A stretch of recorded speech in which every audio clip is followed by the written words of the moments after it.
Hi guys, today I'm here with my Classicsathon TBR. These are the books I'm hoping to read in August during my readathon, the Classicsathon. For those of you who don't know what the Classicsathon is, it is a readathon that I have hosted for the past 2 years and it encourages you to read classics. For the summer Classicsathon, there aren't any specific challenges. You can set yourself personal challenges, but the only challenge is to read at least one classic during the month because I want it to be as fun and relaxed as possible. I have made a video talking about it and talking about how you can join in, so if you would like to watch that, I'll leave a link in the description and up here too.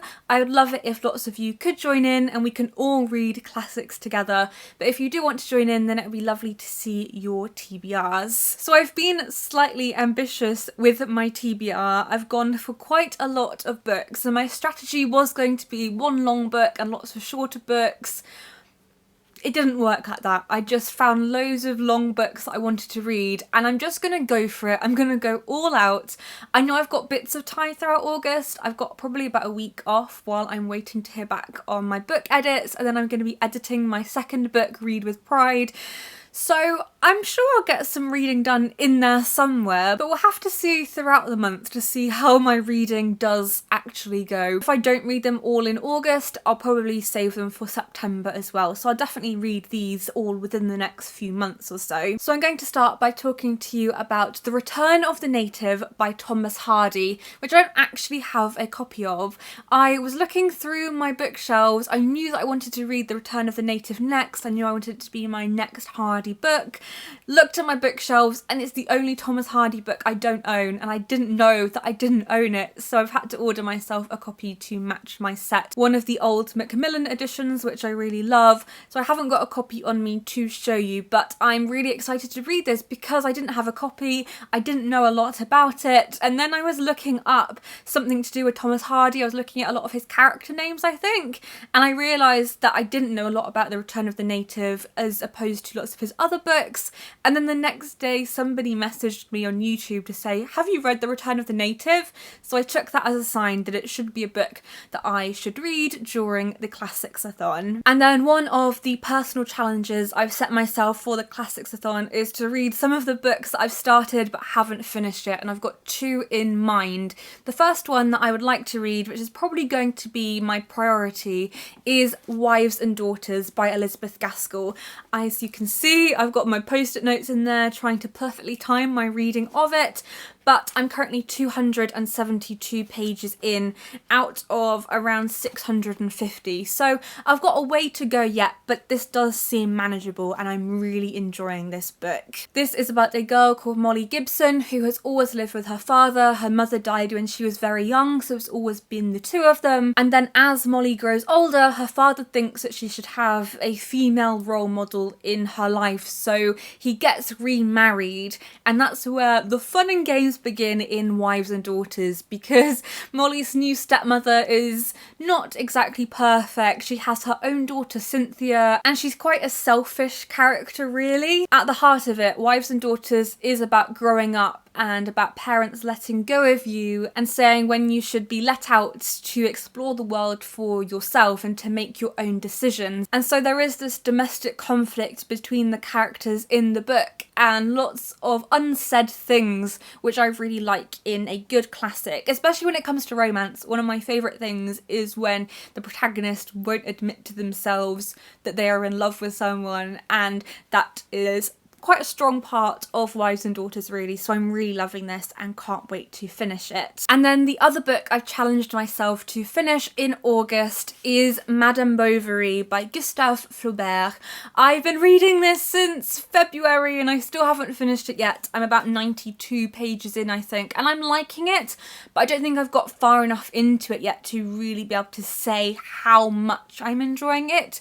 It's a very good book and I can really appreciate it, and one of my favourite things about about it is that in Madame Bovary, you have a very unlikable heroine, which I actually love reading about because I love finding flawed characters. It has been since February since I picked this up, so I'm a bit hazy about the details, but I'm hoping I'll be able to dive straight back into it because it is a very good book. I can really appreciate how good it is. I think I was just in a reading slump and put it down, so I need to finish this in August. During the Classicsathon, you can read prose, you can read poetry or plays or non-fiction, and one of the non-fiction books I am really hoping to read during the readathon is The Life of Charlotte Bronte by Elizabeth Gaskell. So 2 Elizabeth Gaskell books on my TBR this year. I have partly read this. This is a biography of Charlotte Bronte, who of course I love. I had to throw some Bronte references in here because I always do.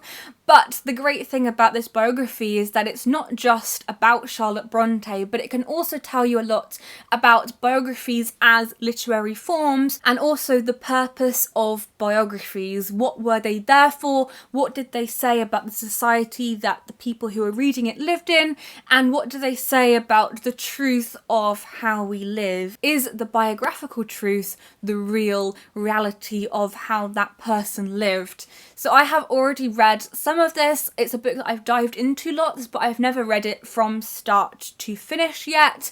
And I'm going to have lots of thoughts on this book because it is a Victorian biography, and the purpose of a Victorian biography is basically to preserve someone's morality and to explain all the bad choices they made.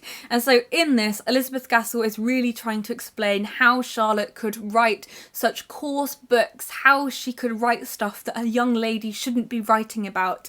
And so there's going to be things in here that annoy me, but I'm also looking for those hidden gems, those stories that I might not have heard of before, those insights into the lives of the Brontes that you get from somebody who actually knew Charlotte and met her. So it's going to be interesting, but I am so prepared for it. Lately, I have been trying to read lots more LGBT and queer classics, and one of the next books I would like to read is The Well of Loneliness by Radcliffe Hall. This was published in 1928 originally and was banned for obscenity, but because it was banned, it was then imported from France and was a big hit with readers. One of the things I find most interesting about reading books like this that were written during that period of time is that often the language in these books doesn't quite align with the language we would use for identity now. So this is a book about Stephen, who is a woman who is said to be a tomboy,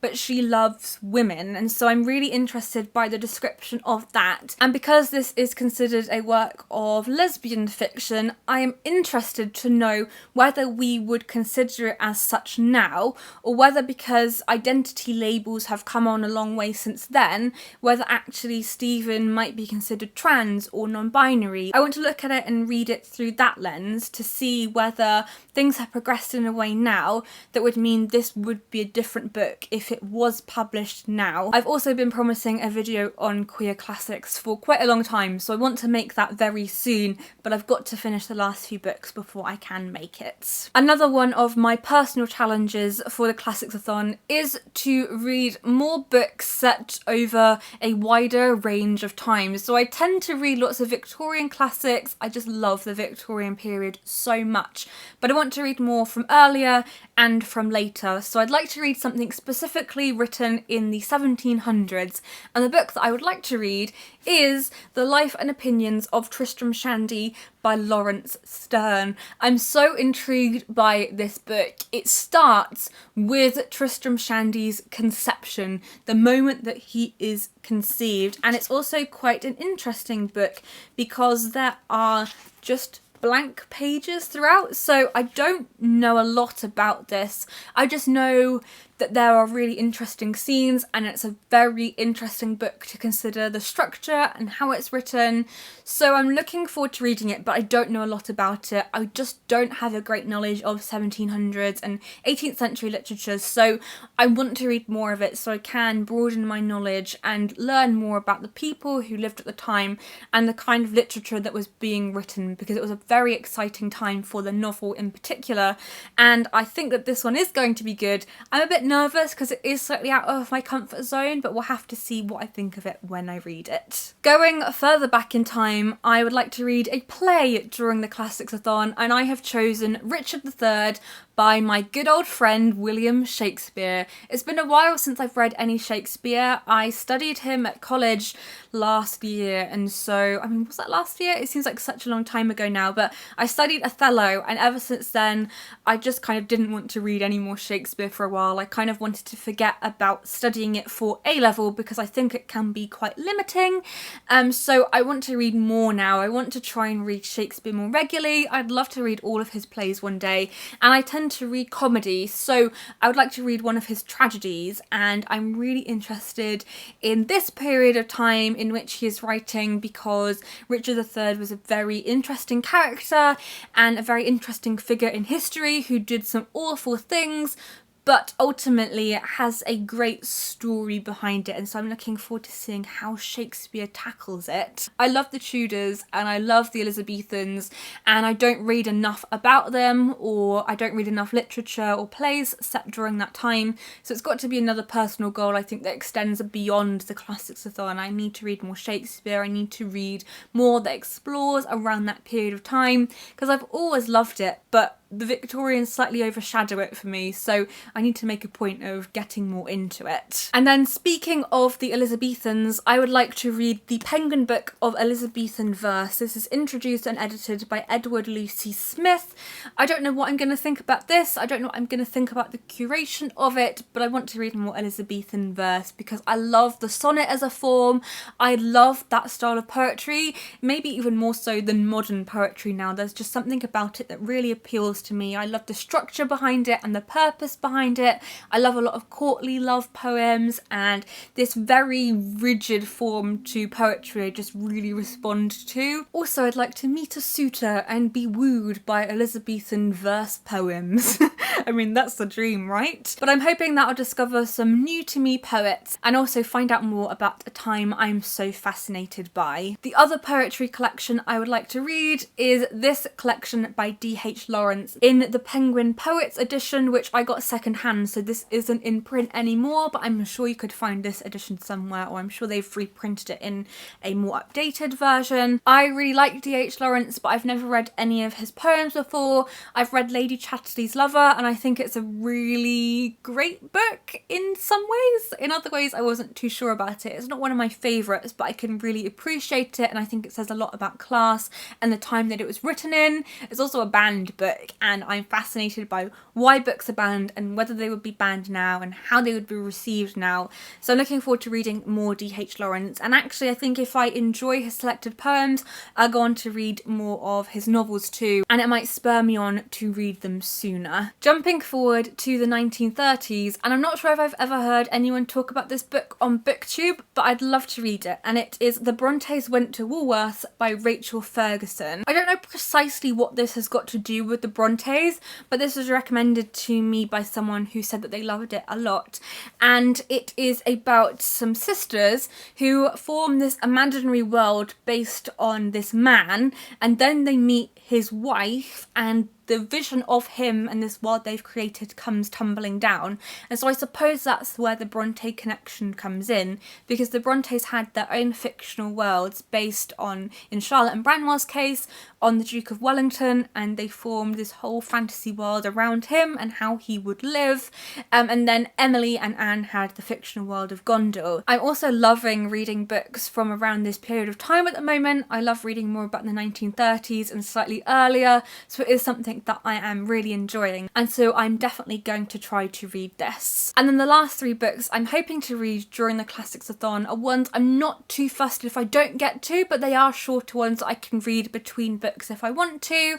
And the first two are part of the English Journeys series that Penguin came out with, and the first one is A Wiltshire Diary by Frances Kilvert, and the second one is Walks in the Wheatfields by Richard Jefferies. I want to read these because both authors are from my my local area and are writing about places that I know a lot about. So Francis Kilvert is writing about villages that are very close to where I live. He is talking about places I know and landscapes I recognise, and that's something that I really value. And then Richard Jefferies was born and brought up in what was once a small village called Cote, but is now part of Swindon, and being from Wiltshire, I obviously know around there very well, so I'd like to read more of his writing. And I wasn't really sure where to start, but I thought a small collection like this would be a good place. I also just really love nature writing, so it's going to be a real treat, I'm sure. And then the final book that I might get to is Mary, Ventura and the Ninth Kingdom by Sylvia Plath. This has recently been published by Faber, and it's a small book that she wrote, and I want to get this right. She wrote it when she was a student at Smith College in 1952. So it is a very short book, but I love Sylvia Plath's writing so much. I love the bell jar, I love her poetry, so I'm looking forward to reading more of her writing. So that was my Classicsathon TBR. I am really hoping that I'll get to all of these books, but I'm not sure if I will. I will try my best, and I'm hoping that I might film some vlogs throughout the month too, so you will get to know my thoughts on each of the books, and then of course I will film a wrap up at the end of August once I've done all my Classicsathon reading. Don't forget that if you would like to join in, you can watch my announcement video where I talk about all the details, and I would love to see your TBRs on Twitter, on Instagram, or you can film your own TBR video. Make sure you tag me and that you use hashtag Classicsathon so I get to see all the posts, because I'd love to see what you will be reading. So I hope you have a great Classicsathon, and I will see you guys soon. Happy reading!